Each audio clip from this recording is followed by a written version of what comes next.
Hi friends, this is your pal Scott Garibay, and today we're going to talk about Dungeons and Dragons, and we're going to talk about Brad Pitt and Kerry Condon's brand new F1 movie about Formula One racing.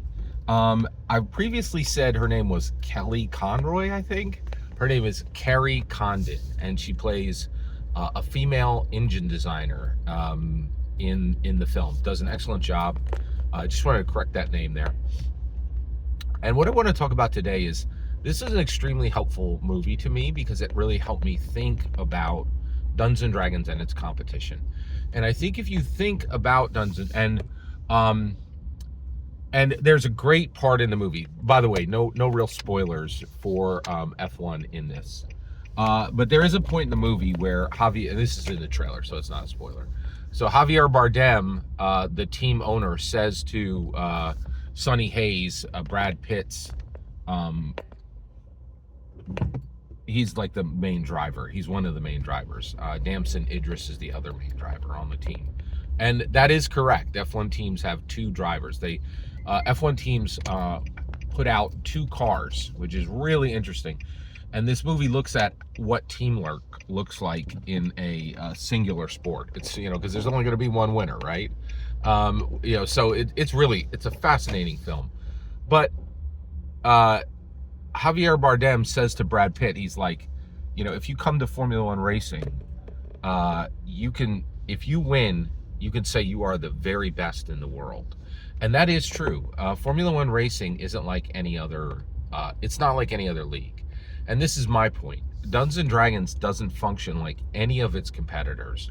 Formula One racing, it costs hundreds of millions of dollars to put out a team, okay? And the reality is, since February 7th, 1974, when Gary Gygax created Dungeons and Dragons and released it to the entire world, Dungeons and Dragons has been in its own Formula One league. And it's only had two competitors. Pathfinder came up in about 2010 to compete with it, right? And had a Formula One race car.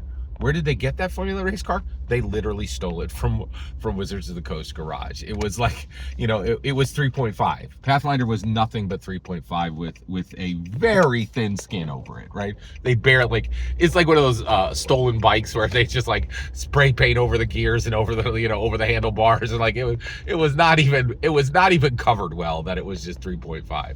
In fact, most people called Pathfinder 1.0, they called it Pathfinder 3.75, right? It was just like, it allowed people to play 3.5, right? So, and then recently there's another Formula One race car that's arrived. That's still in the pit lane and it hasn't even started, but that is Daggerheart, and it is ready to do real competition with Dungeons and Dragons, and that's a major change in the market. Okay, D&D is its own league, F1. Indy is, think of them as NASCAR, okay? And then finally, OSR, think of those guys as like sprint cars, those weird, like open wheel, single driver cars that have these weird, uneven, large fins on the top of them and just drive in a circle on a dirt track down in the south, right? So that's the sprint car league, and that's OSR, right?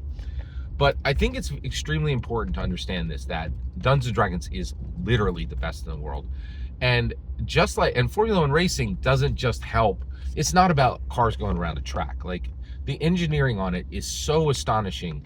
It has literally helped rockets in space and how we build satellites. And like the technology put into Formula One racing goes into commercial cars. It goes into planes. It goes into an astonishing amount of machinery that humans create. It is the pinnacle of it within, and one or two other industries. You're looking at the pinnacle of human engineering, right? And that is the same thing for Dungeons and Dragons.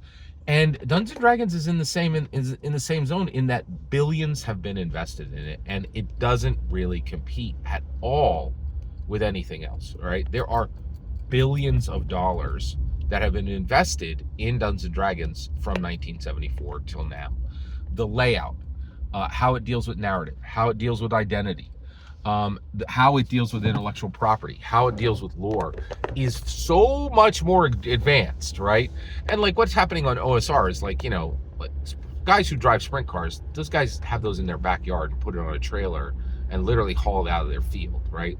Whereas a Formula One race car, these things are kept in like, surgical, like their bays are like, they're so clean you could do surgery in them, right? It's just a different level. And I really loved Brad Pitt's and Kerry Condon's F1 movie. And I just wanted to take a minute and say, okay, when you think about Dungeons and Dragons and it's compared to all these other OSR and indie games, it's really an absurd comparison. They're not in the same league. There have only been 2 games in 50 years that really compete with Dungeons and Dragons. And that's Pathfinder 1, definitely not Pathfinder 2, and now Daggerheart, and so in 50 years, the design on Dungeons and Dragons, the engineering that is going into narrative and identity on Dungeons and Dragons is peerless. It's not, and it's so powerful, it affects industries far, far beyond D&D.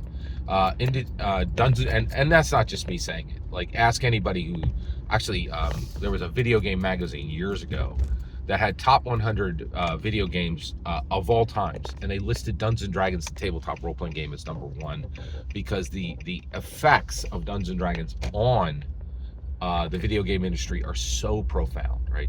It has affected anime, it has affected novels, it has affected movies, all of these industries, and what it does with narrative identity is simply unparalleled. So Formula One racing, it truly, if you win there, you can truly say you are the very best in the world. And it's the same with Dungeons & Dragons, right? Like, Dungeons & Dragons really doesn't compete with any OSR or indie, generally. The only exceptions being Pathfinder 1 and Daggerheart. It is virtually peerless. You can count the number of real competitors D&D has on one hand. It's a multi-billion-dollar property that really just plays in its own league most of the time. And every now and then, another F1 car shows up to race it, right? And it's going to be fascinating to see what we see in the future. Every single word you just heard is my humble opinion, nothing more, nothing less. The important part is when I get to hear your humble opinion, when you get in the comments and send your traffic. Please consider like and subscribing, and have a fetch millennium.